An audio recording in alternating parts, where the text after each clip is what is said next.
कल्याण मार्ग पर आगे बढ़ो। नारायण नारायण नारायण नारायण नारायण श्रीमन नारायण नारायण नारायण। पर्वतराज, ये अभिनय की मुद्रा क्यों धारण कर रखी है? देवर्षि, ना तो मैं पर्वतराज रहा, ना अभिनय करने की मानसिकता है मुझ में। इस दुख और निराशा का कारण क्या है? और आपका ये आकार लघु कैसे हो गया? और इस प्रकार झुके झुके क्यों हो? मुनिवर, अगस्त जी का यही आदेश है, जब तक वे दक्षिण से न लौटे मैं इसी प्रकार झुका रहूं।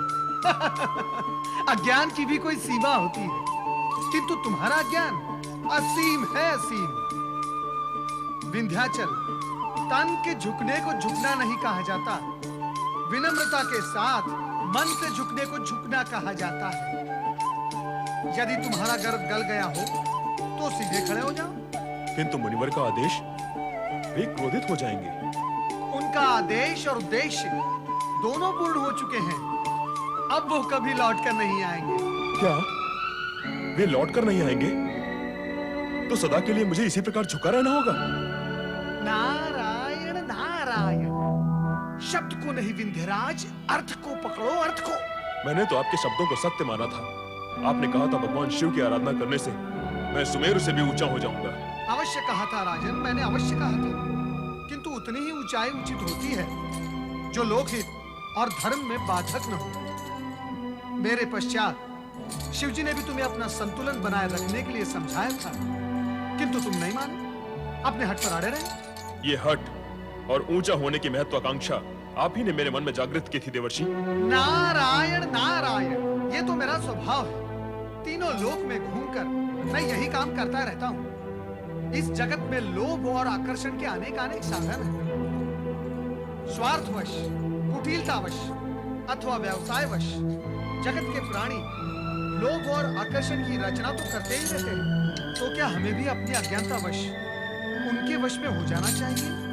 नारायण नारायण, अपनी सतसत विवेक बुद्धि का उपयोग करना आवश्यक नहीं। राजन, विधाता ने आकर्षण और महत्वाकांक्षा की सृष्टि की है, तो प्राणी को ज्ञान और भविष्य की चेतना भी दी है। आप धन्य हैं देवर्षि, विधाता ने आपको सोच विचार करके ही रचा है। आप मारते भी हैं और उबारते भी हैं। आप भूल रहे हैं राजन, न कोई किसी को मार सकता है न मार सकता है। प्राणी स्वयं ही अपना विधान रचता है। मेरे कहने अथवा महत्वाकांक्षा जागृत करने के उपरांत तुम्हें यह सोचना चाहिए था कि अत्यधिक ऊंचाई प्रकृति के कार्य में बाधक न हो। राजन, शिव भक्ति करके शिव कृपा पाकर अभी भी तुम वही हो जहां थे। अब ताड़ना प्रताड़ना बहुत हुआ देवर्षि, उबरने का मार्ग बताइए ना। विनम्रता से झुककर पुनः शिवाराधना करो, कल्याण होगा। नारायण नारायण नारायण नारायण नारायण। ओम नमः शिवाय, ओम नमः शिवाय, ओम नमः शिवाय, ओम नमः शिवाय।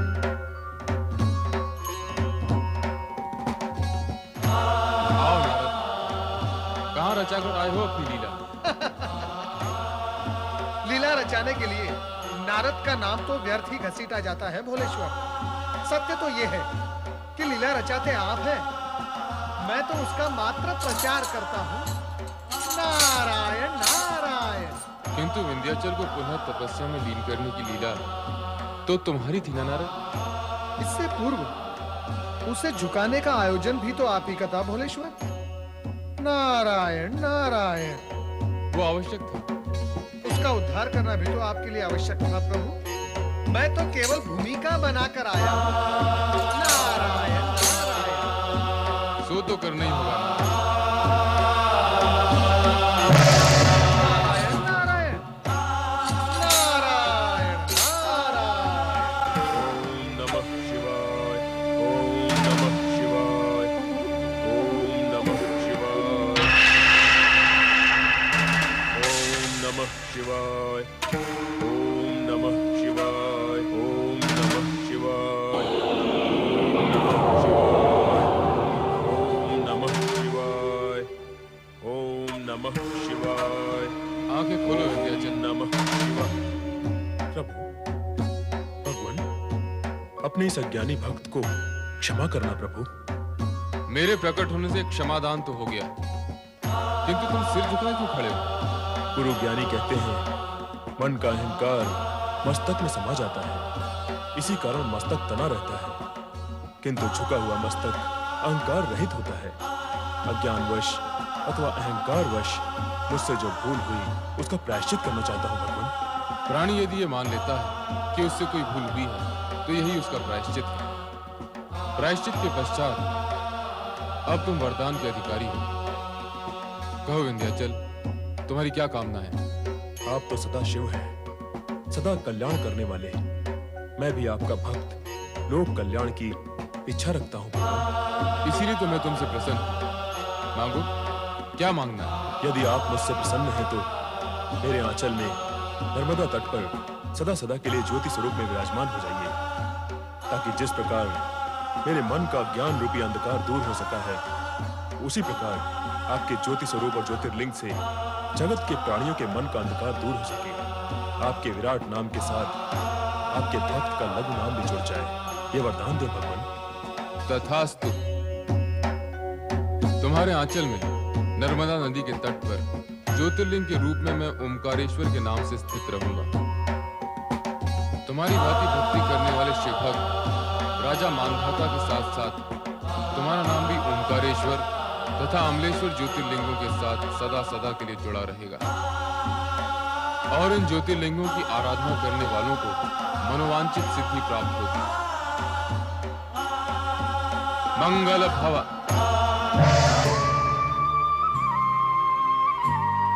ओम नमः शिवाय।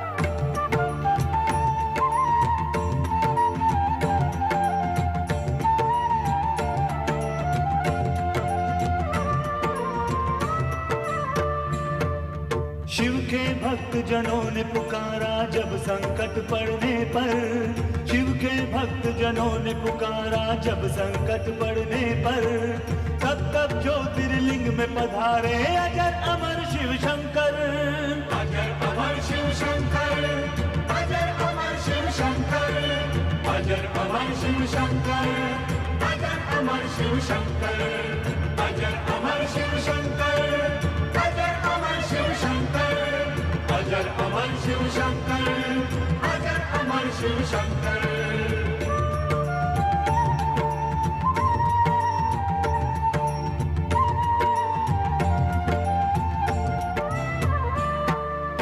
एक समय विंध्याचल पर्वत शिव की शरण में आया, साक्षात ओंकार जहाँ थे शिवलिंग वहीं बनाया।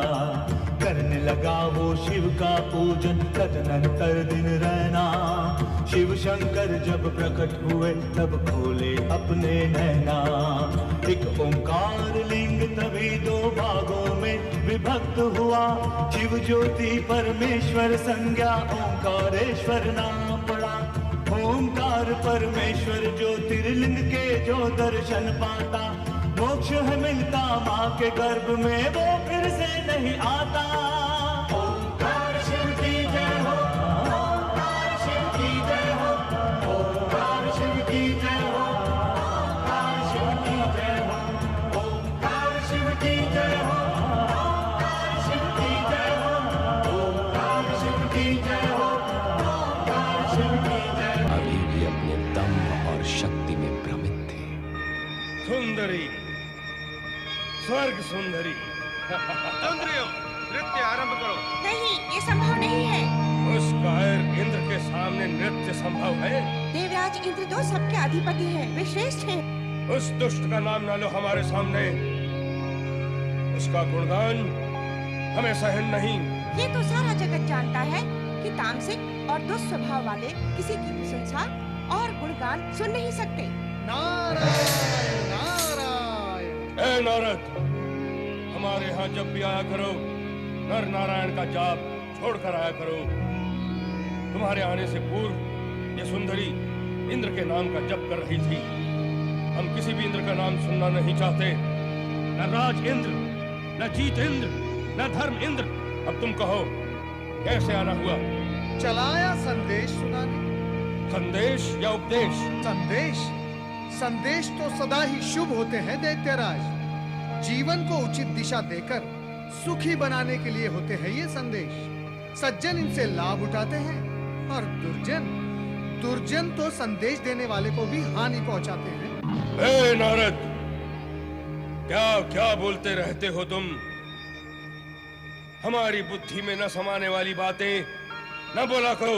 बुद्धिमान की बुद्धि में तो मेरी बातें तुरंत समा जाती है दैत्यराज। न जाने आपकी बुद्धि में क्यों नहीं समाती। इसे मैं अपना दुर्भाग्य मानकर अपने आप को अभागा कहता हूँ, परंतु आपको क्या कहूँ? कुछ भी कहो, अभागा न कहना। और तुम तो कोई संदेश कहना चाहते थे। संदेश कहूँ या उपदेश, यदि आप उसे सुनकर मान लेंगे तो आपका हित ही होगा। हित अहित का विचार मानव करते हैं, दानव नहीं। तुम कहो, क्या कहना चाहते हो? तो सुनो दैत्यराज, संदेश और उपदेश की सीमा से बाहर आकर मैं तुम्हें चेतावनी देते हुए सावधान करता हूं। यदि समय रहते आपने अपने अत्याचारों का चक्र थाम नहीं लिया तो आप और आपके वंश का विनाश होने में अधिक समय नहीं लगेगा। ए नारद, मेरे सामने खड़े होकर मेरे वंश के विनाश की बात करता है? तू मेरा विनाश चाहता है? नारायण नारायण, मेरे अथवा अन्य किसी के भी चाहने से आपका अथवा किसी के भी वंश का विनाश संभव नहीं दैत्यराज। सत्य तो यह है कि कुकर्मों के फल का नाम ही विनाश है। अब आपने जो कुकर्मों के बीज बोए हैं उसके फल तो आप ही को खाने होंगे। नारद! स्वर ऊंचा कर देने से सत्य नीचा नहीं हो जाता दैत्यराज। इस बात की आप गांठ बांध लो। सत्य तो यह है कि निर्दोष और धर्मपरायण प्राणियों पर किए गए अत्याचार से जो दुर्भावना और श्राप की आंधी उठेगी उसमें आपका सब कुछ स्वाहा हो जाएगा। मेरे स्वाहा की कामना करने वाले, मैं तुझे ही स्वाहा कर दूंगा। कहाँ गया वो नारायण वाला? जाओ, पृथ्वीवासियों के घरों को आग लगा दो, मार डालो सबको, और तब तक मारते रहो जब तक वो नारायण को न भूल जाए। जाओ, स्वर्गाधिपति तारकासुर जाओ।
से आ रहे हो पुत्र? परमपिता, मैं कहां से आ रहा हूं ये बताने से पहले मैं ये कहना चाहूंगा कि मैं यहाँ क्यों आया हूँ। बहुत ही असंतुष्ट और खिन्न लगते हो। उसका भी एक कारण है, और उस कारण के मूल में आप हैं। तुम्हारे असंतोष और खिन्नता का कारण मैं? केवल मुझे ही नहीं परमपिता, संपूर्ण मानव जाति और देवगण को आपने असंतुष्ट कर रखा है। मुझ पर अपनी लीला क्यों चला रहे हो नारद? स्पष्ट कहो, क्या कहना चाहते हो? मैं आपसे केवल इतना ही कहना चाहता हूं परमपिता कि आप बिना विचारे कुपात्रों और राक्षसों को बड़े बड़े वरदान दे देते हैं, जिससे ये राक्षस उद्दंड होकर वरदान की शक्ति का अनुचित लाभ उठाते हैं, देवों और मानवों पर अत्याचार करते हैं, न्याय नीति, दया धर्म, करुणा सत्कर्म, इन सबकी तो अर्थ ही निकाल देते हैं। लगता है किसी असुर द्वारा पीड़ित होकर यहाँ आ रहे हो। परमपिता, आप स्पष्ट क्यों नहीं कहते कि आप ही के वरदान से उन्मत्त हुए उस असुर से पीड़ित होकर आ रहा हूं मैं, और उस असुर का नाम है तारकासुर। अब तो आप जान गए ना कि मैं कहां से आ रहा हूं। तारकासुर को तुमसे क्या शत्रुता हो सकती है नारद? नारायण नारायण, वही जो दुष्ट को सज्जन से होती है। देवताओं से उसकी क्या शत्रुता थी? क्यों उसने देवराज इंद्र को स्वर्ग से भगाया? क्यों वो देवताओं के पीछे लगा हुआ है? क्यों वो पृथ्वीवासियों पर अकारण अत्याचार करता है? क्या कारण है उसके इन सब उत्पातों का? उसकी दुष्टता, उसकी तामसिकता, उसकी असुरी वृत्ति, उसका उद्दाम अहंकार। ऐसे नीच प्राणी किसी कारणवश किसी के शत्रु नहीं होते, वो तो अकारण ही शत्रु हो जाते हैं। यदि कोई कारण होता भी है तो अत्यंत समुचित। अर्थात कारण तुमने उसे दिया। परमपिता, दुष्ट को अपनी दुष्टता त्यागने के लिए कहना उसकी दुष्टता को अधिक विकराल बना देता है। मैंने तो तारकासुर से केवल इतना ही कहा कि वो पृथ्वीवासियों पर अत्याचार न करे, अन्यथा इसके परिणाम अशुभ होंगे। बस इतना सुनते ही उसकी भ्रिकुटी तन गई। मैं वहां से भाग निकला। आप हंस रहे परमपिता? हंस ले, किंतु इतना ध्यान रहे, यदि वो आज मुझ पर क्रोधित हो सकता है तो कल आप पर भी हो सकता है। नहीं नारद, ऐसा कभी नहीं होगा। तारकासुर की शत्रुता देवगणों से सत्ता और अधिकार को लेकर है। वो ब्रह्मा, विष्णु और महेश से कभी शत्रुता नहीं रखेगा। परमपिता, तो फिर पृथ्वीवासियों से उसकी क्या शत्रुता है? वो उन पर दिन प्रतिदिन अत्याचार क्यों करता है? ये उसका उन्माद है। नहीं परमपिता, आपके वरदान से उत्पन्न अधिकार और सत्ता का उन्माद है ये। ना आप उसे वरदान देते, ना इस उन्माद का जन्म होता। परमपिता, यह असुर तपस्या करते हैं केवल वरदान प्राप्त करने के लिए, ताकि उससे प्राप्त शक्तियों का दुरुपयोग कर सके। एक अथवा दो उदाहरणों को छोड़कर इस जगत में ऐसा हुआ ही कौन है जो शक्ति को पचा सके, और भविष्य में भी इसके होने की कोई संभावना नहीं। भविष्य में पापात्माओं का पांव दबाने वाले भी अपने आप को शक्तिमान बनाते हुए अपनी शक्ति का दुरुपयोग करने से चूकेंगे नहीं नारद। किंतु नारद, तारकासुर को वरदान अकारण प्राप्त नहीं हुआ। उसने तप किया था। ब्रह्मदेव, तप को मैंने, मेरे पिता और पितामह ने भी किया है, किंतु हमें वरदान का फल आज तक प्राप्त नहीं हुआ। ये स्वर तो पहचाना सा है। हाँ, ये भागीरथ का स्वर है।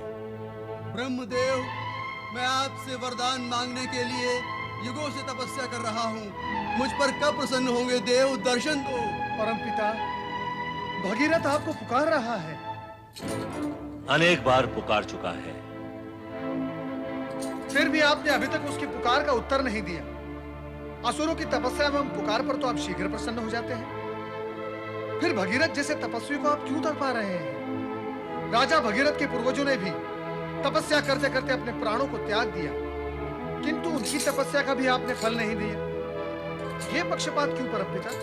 विधि के विधान में पक्षपात जैसा कुछ भी नहीं है नारद। प्रत्येक कार्य पाप और पुण्य के गणित पर आधारित होता है।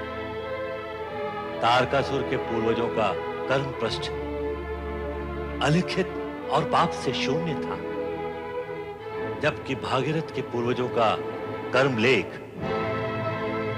पुण्य से शून्य और पाप से पूर्ण था। तुम स्वयं इस सत्य को अवश्य जानते होंगे और ये भी जानते होंगे कि प्रत्येक कार्य का अपना निश्चित दिवस होता है, समय होता है, और भागीरथ की कामना पूर्ति करने का समय भी आ गया। नारायण नारायण। हे सृजनहार, हे सृष्टि के रचनाकार ब्रह्मा जी, क्या मुझे भी अपने पूर्वजों की भांति तपस्या करते करते अपने प्राणों का बलिदान करना होगा? क्या मुझे आपकी कृपा और आशीर्वाद की प्राप्ति नहीं होगी? हे परमपिता, आज मैं आपके दर्शन करूंगा, अन्यथा अपने पूर्वज, पिता और पितामह की भांति आपका स्मरण करते करते इसी स्थान पर अपने प्राण त्याग दूंगा। दर्शन दो ब्रह्मदेव, दर्शन दो, दर्शन दो ब्रह्मदेव, दर्शन दो, दर्शन दो, दर्शन दो ब्रह्मदेव, दर्शन दो, दर्शन दो, दर्शन दो ब्रह्मदेव, दर्शन दो, दर्शन दो, दर्शन दो, अन्यथा आपका ये भक्त इस जगत से चला।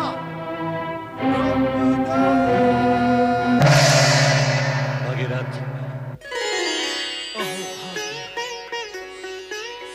अहो भाग्य, भागीरथ, हम तुम्हारी तपस्या से प्रसन्न हुए। मांगो, वरदान मांगो। अहो भाग्य देव, अहो भाग्य, आपके दर्शन पाकर मेरे प्राणों में नवीन चेतना का संचार हुआ है प्रभु। आज विश्वास हुआ है कि मेरा जीवन सफल हो गया, सफल हो गया प्रभु, सफल हो गया। तुम्हारा तप सफल हुआ, किंतु ब्रह्मदेव, मेरे पितामह अंशुमन और मेरे पिता राजा दिलीप की तपस्या आपने सफल और सार्थक क्यों नहीं की प्रभु? उनका क्या दोष था, क्या अपराध था कि ना तो आपके दर्शन मिले और ना ही आपका वरदान प्राप्त हुआ प्रभु? उनकी तपस्या व्यर्थ क्यों गई प्रभु? ये तुम्हारा भ्रम है राजा भगीरथ। तपस्या कभी भी किसी की व्यर्थ नहीं जाती, ना तो अतीत में ऐसा हुआ है और ना भविष्य में कभी ऐसा होगा। तुम्हारे पिता और पितामह ने जो तपस्या की है वो व्यर्थ नहीं जाएगी। तो वो आपके दर्शन और आपके वरदान से वंचित क्यों रह गए भगवान? भगीरथ, यदि तीर्थ स्थल दूर हो और यात्रा लंबी हो तो उसे पूर्ण करने में समय लगता है। ठीक उसी भांति जैसे कि पाप की गठरी बड़ी और भारी हो तो उसे खोलने और बिखेरने में समय लगता है। मेरा अभिप्राय समझ रहे हो ना भगीरथ? नहीं ब्रह्मदेव, मैं कुछ समझा नहीं। प्रयत्न करो।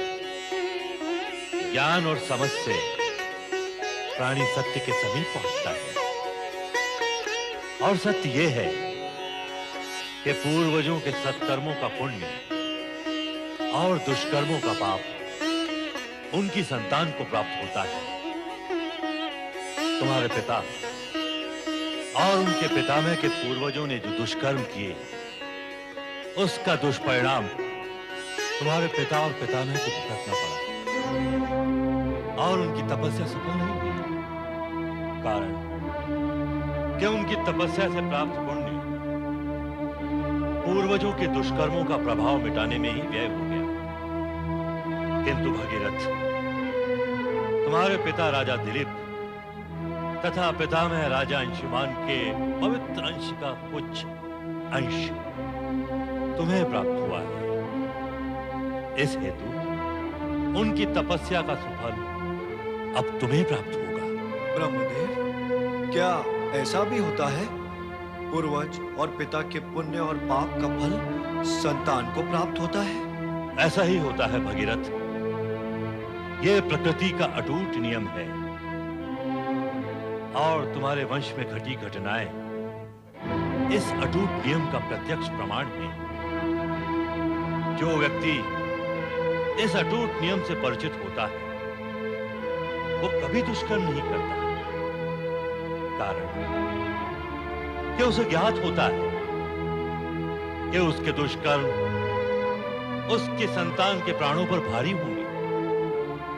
किंतु जिन्हें इन नियमों का ज्ञान नहीं होता है वे दुष्कर्म करके अपनी संतान के भविष्य को स्वयं ही कष्टों के अंधकार में धकेल देते हैं। तुम्हारी ये तपस्या इस सत्य को जगत के सामने उदाहरण बनाकर रहेगी